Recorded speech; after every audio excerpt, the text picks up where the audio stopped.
você falou, na França, a França fez o imposto sobre as grandes fortunas, todos os milionários saíram do país e foram investir em outros países. Agora, o Lula disse ainda que no Brasil existem pessoas espertas que burlam a lei para não pagar imposto. Só no Brasil? Vamos ouvir. No Brasil, são pessoas espertas que sempre estão encontrando um jeito de burlar a lei para não pagar imposto de renda. Artifício. Ou, na pior das hipóteses, consegue fazer com que passe um projeto no Congresso Nacional que beneficie essa minoria. Porque também nós vamos ser francos.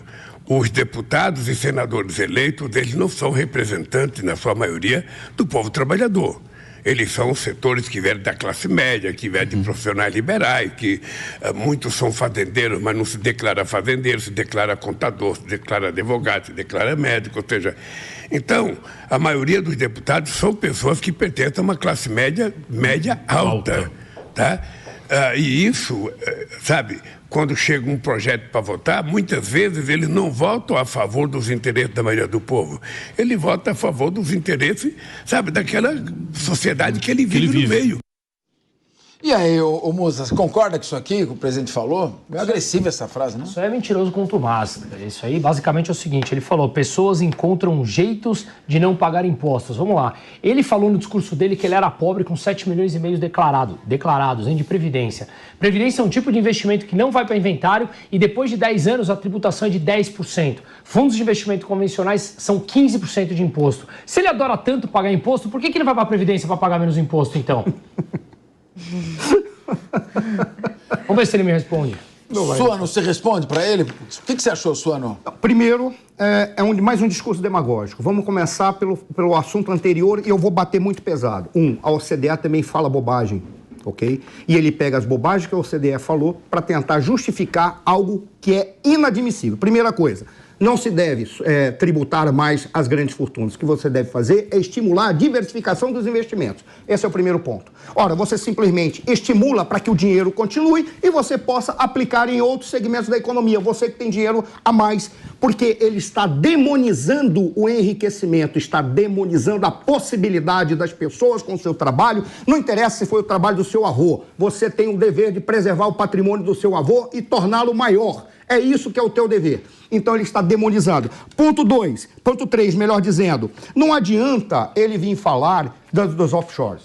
Porque estão investindo no exterior. Isso é uma bobagem. A pergunta é por que o indivíduo coloca o dinheiro no exterior, nos paraísos fiscais? Porque isso não é crime. A pergunta é simples, coloca lá porque não confia na economia aqui e muito menos no governo daqui, porque sabe que o governo daqui vai querer acabar com o dinheiro dele e a possibilidade dele fazer investimentos, porque se tivesse um estímulo, esse estímulo geraria de todas as formas mais economia, mais dinamismo, mais riqueza e mais trabalho para todo mundo. Só que ele não quer isso. Aí nós temos, afinal de contas, a razão pela qual ele está querendo sobretaxar. É óbvio, não faz a reforma administrativa. Eu cheguei a falar um tempo atrás e causou um certo desconforto a um segmento muito pesado da economia brasileira, em que eu disse, agora vocês vão entender o que ele fez e vocês vão pagar caro, porque ele está criando uma bomba para jogar no futuro. E no futuro, se ele quer permanecer no poder, de onde que ele vai tirar o dinheiro? É de você, que não sabe de que lado está.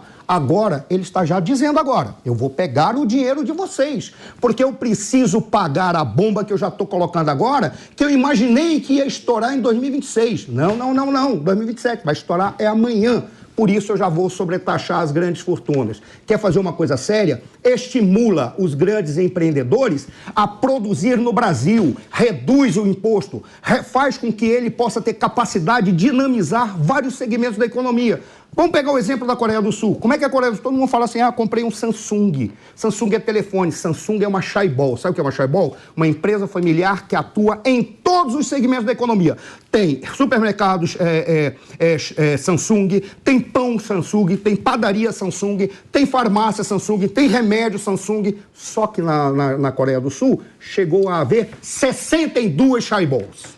Muito bem, gente. Vamos ouvir rapidamente, então, agora a nossa querida Carol Corimbaba. Se as pessoas estão aplicando fora do país, seria por insegurança jurídica, que as pessoas estão com medo de insegurança jurídica, aumento de carga tributária, déficit fiscal, essa briga política, essa divisão do país. Também. É uma forma de blindagem do patrimônio, essencialmente, né? E muitas pessoas fazem isso em diversos países e muitas empresas, inclusive, abrem sede em outros países que são os chamados paraísos fiscais para terem menos transparência, inclusive, porque os bancos de lá não exigem tanta rastreabilidade de quem é o dono do dinheiro, enfim.